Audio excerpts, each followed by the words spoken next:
Imagine you're walking down the street and you have your pineapple earrings on and you spot somebody else wearing, let's say, a pineapple shirt. You're able to connect on something and you feel that connection with that person because you're likely both going through fertility potentially.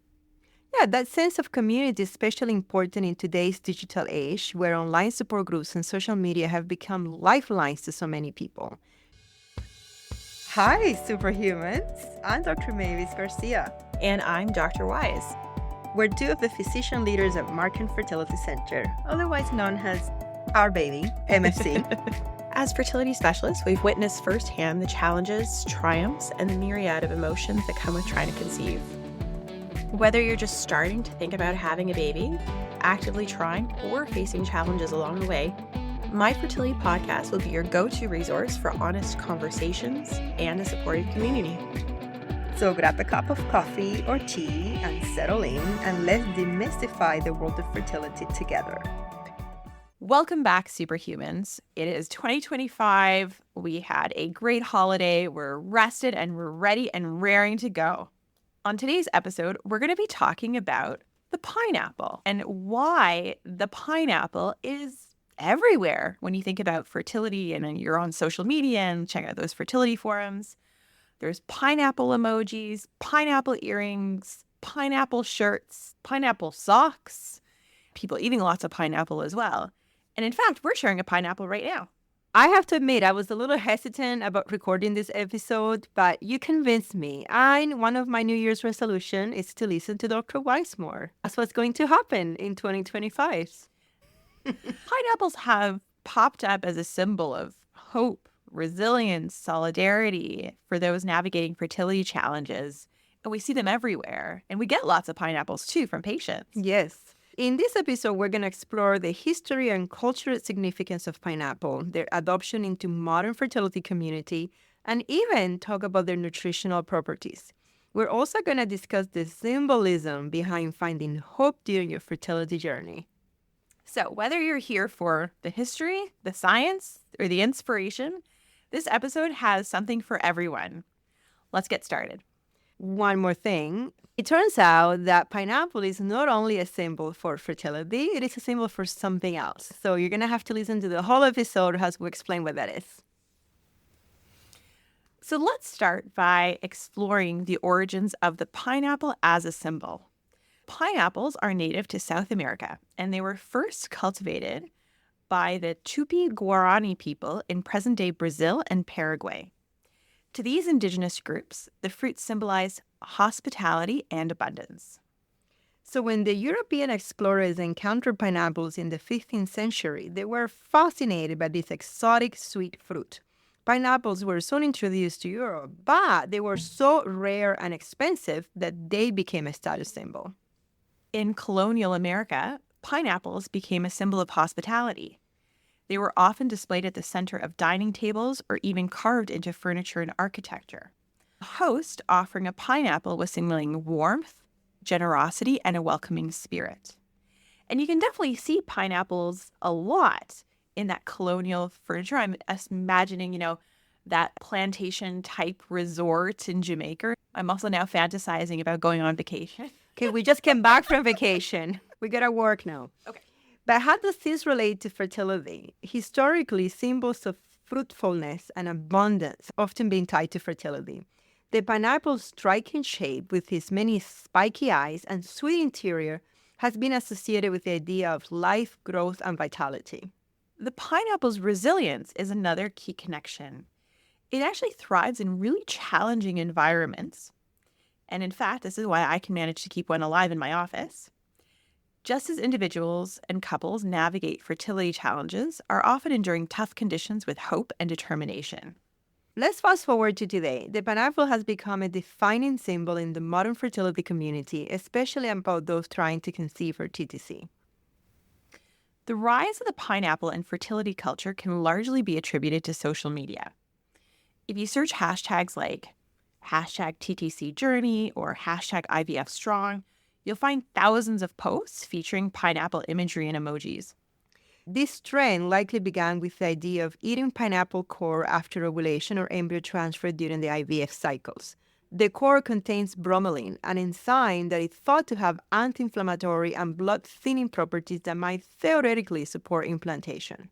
So it's really important to clarify that there is no solid scientific evidence proving that eating pineapple improves implantation or fertility outcomes.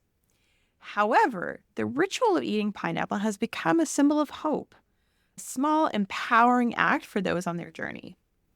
Beyond its nutritional associations, the pineapple has come to represent community and solidarity. Wearing pineapple clothing, like the sweater that you got me a few years ago, or sharing pineapple imagery is a way for people to identify as part of the TTC community and show support for others. It's a powerful reminder that no one has to face this journey alone. Symbols like the pineapple create a shared language of hope and resilience.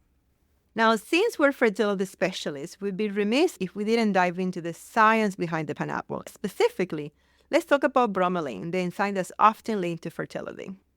Bromelain is found in the highest concentrations in the core of the pineapple.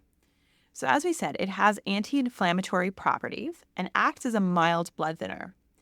Both of these effects could theoretically support implantation by creating a more receptive uterine environment. However, the amount of bromelain in a few slices of pineapple or even the core is unlikely to have a significant effect. Studies on bromelain are very limited, and its potential benefits for fertility have not been conclusively proven at all. In fact, consuming too much pineapple can cause irritation to the stomach lining due to its acidity. It's always a good idea to enjoy pineapple in moderation as part of a healthy diet if you choose to include it in your diet. But by no means should you go and eat 20 pineapples or a pineapple every day after your embryo transfer. A broader takeaway here is that no single food would make or break the chances of conceiving. A balanced diet rich in antioxidants, vitamins, and healthy fats is more impactful than focusing on one specific food. And for more on this, listen to Lifestyle Factors for Men and Women Trying to Conceive in episodes 6 and 7. Let's shift gears a little bit here and discuss the deeper meaning behind the pineapple and why symbols like this can be so powerful during the fertility journey. Symbols provide a sense of control and connection. When people face uncertainty, as they often do with infertility, rituals and symbols can offer comfort. The pineapple serves as a beacon of hope and a reminder to stay strong. Psychologically, adopting a symbol, like the pineapple, can also create a sense of belonging. Infertility can be an isolating experience, but knowing that others share the same symbol can foster a sense of community. For example, imagine you're walking down the street and you have your pineapple earrings on and you spot somebody else wearing, let's say, a pineapple shirt. You're able to connect on something and you feel that connection with that person because you're likely both going through fertility potentially. Yeah, that sense of community is especially important in today's digital age, where online support groups and social media have become lifelines to so many people. Sharing a symbol like a pineapple creates an unspoken bond, just like you mentioned. For example, back in 2022, Duchess of Cambridge, or Kate Middleton, she went to go visit the Royal College of Obstetrics and Gynecology in the UK. And she was wearing a dress that actually had these details on the front that resembled pineapples. And many check that as a symbol of, that she really did her research and that this was a show of support for women struggling with fertility and infertility when she was visiting this group of gynecologists. Yeah, I remember seeing that on social media. And, I mean, who knows what she was really intending? She didn't actually use the words. But yeah, I think it was a nice gesture if that was the intention. Absolutely. Now, on the flip side, it's also okay to feel totally ambivalent about these symbols. Not everybody has to identify as the pineapple everything social media emoji poster. Everyone is able to take their journey and process their journey in whatever way that they need.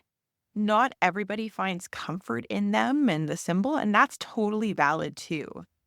And in fact, I can also imagine that some may feel that the pineapple represents a reminder of the struggles that they'd rather not dwell on. Ultimately, the pineapple is just one of the many ways to navigate the emotional side of the fertility journey. Whether it's a pineapple, a mantra, or a completely different ritual, what matters is finding something that brings you peace and strength and makes you feel connected to your community.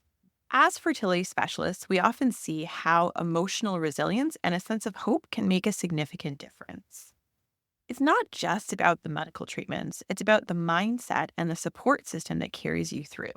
So, as promised, we wanted to talk a little bit more about pineapples and how they're symbols for other things too. My lovely husband was trying to do something really nice for me because he knows that I collect things that have pineapples on them and I bring them into my office. And so he got me a scrub hat that it's navy blue and it has all these pineapples all over it. And he bought it, and I think he got it when he was working in the hospital or something like that. Somebody saw him buying this scrub hat and they mentioned to him that the upside down pineapple is actually a symbol for swingers. This is the first that I had ever heard of it, that he had ever heard of it. So then I started doing a little bit more research into the pineapple, and I got really intrigued by this concept of like fertility and swingers and how in the world those two things can be connected by a pineapple. And so it's interesting because, as we said, the pineapple symbolized, hospitality and welcoming. Swingers may have adopted this imagery to represent a, open and friendly lifestyle. The turning the pineapple upside down is a subtle way to distinguish it from its usual hospitable meaning, they think. And it functions as kind of a low-key symbol that might only be recognized by those in the lifestyle.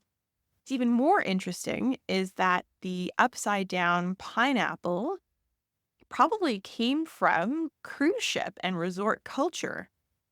On some cruises and at some certain resorts, the upside down pineapple started as a code to kind of identify swinger-friendly groups or events. That's very interesting. And just to be clear, there's nothing wrong with that lifestyle if that's what you choose and it's two consenting adults.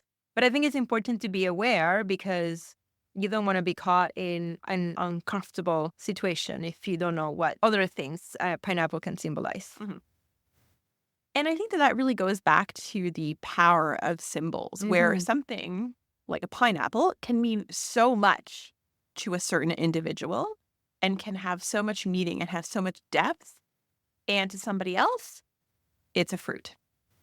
So whether you embrace the pineapple or find hope elsewhere, remember that symbols like these are ultimately about what they represent: strength, hope, and the courage to keep going.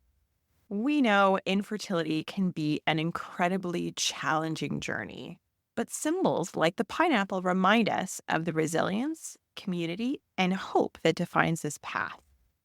Because at the end of the day, when you're facing something difficult, when you're facing a tough journey, having your people, having that support is worth more than its weight in gold. That's everything. And that's a wrap for today, Superhumans. If you're looking to connect, get social with us. Follow us on YouTube and Instagram at My Fertility Podcast or visit us online at myconfertility.com. And don't forget, follow, subscribe, and share your favorite episode. Thanks for listening to My Fertility Podcast and for being a vital part of our community. We know you've got this. We're signing off until next Tuesday. If you found this episode of My Fertility Podcast helpful, please take a moment to head over to the review section and leave us your thoughts. Your reviews and comments are incredibly valuable to us and help guide future episodes. We also welcome you to direct your questions to info@myfertilitypodcast.com. My Fertility Podcast is produced by Rabbit Media Inc. in conjunction with Dr. Garcia and Dr. Weiss. Music from Mix Kit Raising Me Higher by Ajay Stelino. My Fertility Podcast is not intended to replace any type or variation thereof professional medical, health, or legal advice, nor should the content be taken as medical advice. Please contact your primary healthcare professional regarding any medical questions you may have. The information presented in this podcast is based on the knowledge and understanding of the host at the time of recording. Medical knowledge is constantly evolving, and new research may change the understanding of health-related topics. While we strive to provide accurate and up-to-date information, we do not guarantee the completeness, accuracy, or timeliness of the content. The views expressed in this podcast by guests are not those of the host or the management. This podcast is not intended to impose any type of discrimination. My Fertility Podcast and its management are not responsible for any losses, damages, or liabilities that may arise from the use of this podcast.